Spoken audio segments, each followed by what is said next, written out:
Good evening. Reece Walsh holds no fears re-entering the Origin arena after being floored by a brutal high shot in Game 1. The fullback insists the incident won't make him gun-shy, and he's even received a personal apology from the Blues. A man in demand. The hysteria surrounding Reece Walsh's Origin return impossible to ignore.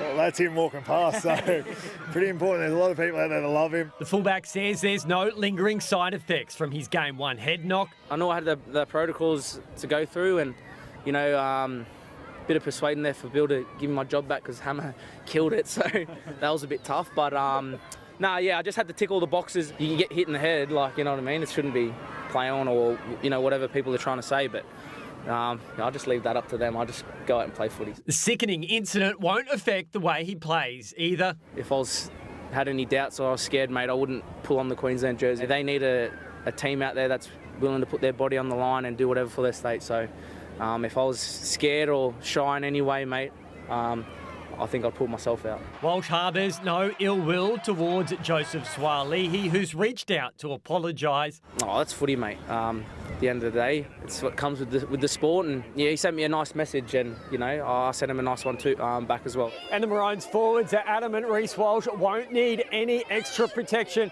when he runs out onto the field at the MCG for Game 2 next week. Reece plays week in, week out in the NRL. I'm sure he's copped plenty of stuff throughout his career, and he's handled it pretty well, so he'll handle it well again. Maroons back rower Jeremiah Nene was restricted to light duties today due to a cork, but is expected to be training fully again later in the week. Adam Jackson, 9 News. A quad injury just days out from Origin 1 seemed like a disaster for Dylan Edwards, but now he's convinced it's worked in his favour.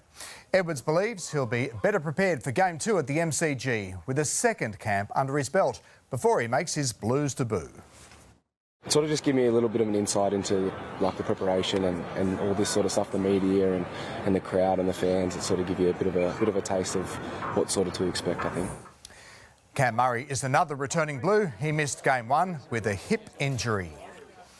Tavita Pangai Jr. has been named to make his long-awaited NRL return this weekend, coming off the bench against the Storm on Friday night.